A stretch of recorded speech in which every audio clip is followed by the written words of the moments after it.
right. Hey, I wanted to take a moment and tell you my number one tip for helping my clients and students who struggle with panic attacks, specifically panic attacks as a result of trauma. And here it is somatics. It's that simple practice of breath work plus gentle movement. And hey, AK the Great, it's nice to see you. So I wanted to give an example of one of my former students who is a trans woman with complex trauma. And she was really struggling with having panic attacks, even while being in what she considered like a safe situation. So hanging out with her partner, hanging out with her family, but like all of a sudden really activated and spiraling in this panic. And it was frustrating for her. It was so frustrating because she was like, I know cognitively that I'm okay. And that in fact, these are like the safest people for me to be around. This is like my family. This is my chosen family.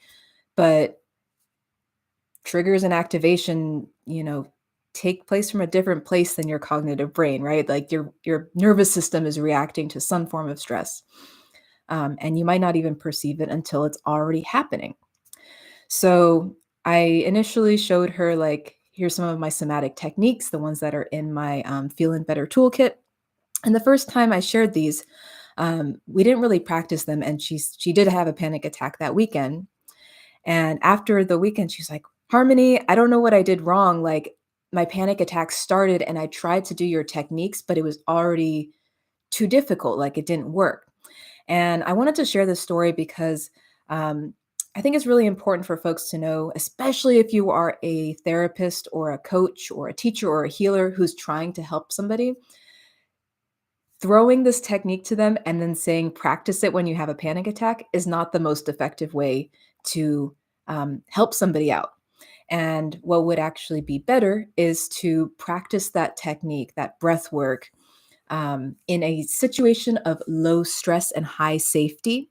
So, in your sessions, in your classes, basically when your nervous system is feeling more regulated, or rather, your clients. So we did some more work around practicing these techniques and like making it an everyday practice. Just a few minutes, like 1 minute of practice of just breathing in and out, using the bubble magic technique that I have in my toolkit. And I caught up with her some years later, and I was just asking, like, yeah, how's it going? I know this was, a difficult year. And she shared, yes, in fact, it was a difficult year. Her family went through some like losses, and she was had to step up in her family as far as like taking care of some kids, for her partner's kids.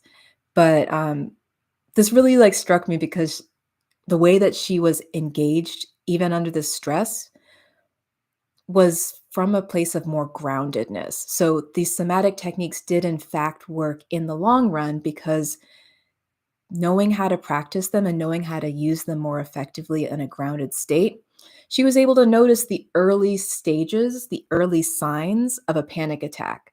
So things like bringing up your shoulders a little bit, finding that tightness in your jaw, maybe like eyes going a little bit wider. Those are earlier stages of an anxiety attack that, if you notice them, right, if you're using these somatic techniques and going, oh, okay, I'm breathing, but now I'm noticing these sensations, it allowed her to take action on them and actually prevent and maybe slow down some of the anxiety attacks that used to be completely debilitating, right? Would just take over the entire day, perhaps the entire weekend.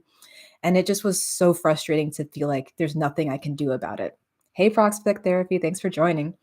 So, the two takeaways I really just want to share, especially for folks who are, again, in those like helping roles, if you're a therapist, if you're a teacher, a counselor, or a healer, if you are employing somatics with your work with your clients, um, to practice it in that low stress, high safety state so that when folks are doing this on their own, they already know, okay, my body is used to these techniques. It's not new information, because learning something new while you're in the middle of a panic attack is extremely, extremely difficult. I would say near impossible. I'm sure it's possible. Somebody's probably done it, but you can also learn in that kinder, gentler way, I think.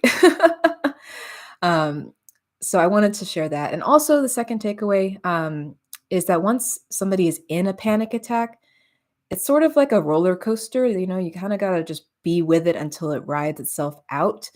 Um, and those somatic techniques are not there to be like a cheat code, like, "Here's my cheat code, and now my panic attack has stopped," but rather, "Okay, if I do these techniques before the panic attack really starts to spiral, they're much more effective, and if I'm using them throughout, it might slow down, the effects so that you're not in it as long." So, if this helped you, I hope it did. Please feel free to share this information with your friends, clients, colleagues, whoever might get some benefit out of it. And I also invite you to check out my toolkit. So I have a toolkit of 5 trauma-informed somatic techniques that you can start using right away. And these are the same techniques that I taught my client to help them out managing their anxiety and their panic after trauma. And they're really effective. So that's why I put them all together to share with you, and I really do hope that they help. So thanks for watching. I'll see you tomorrow, and love you so much. Bye.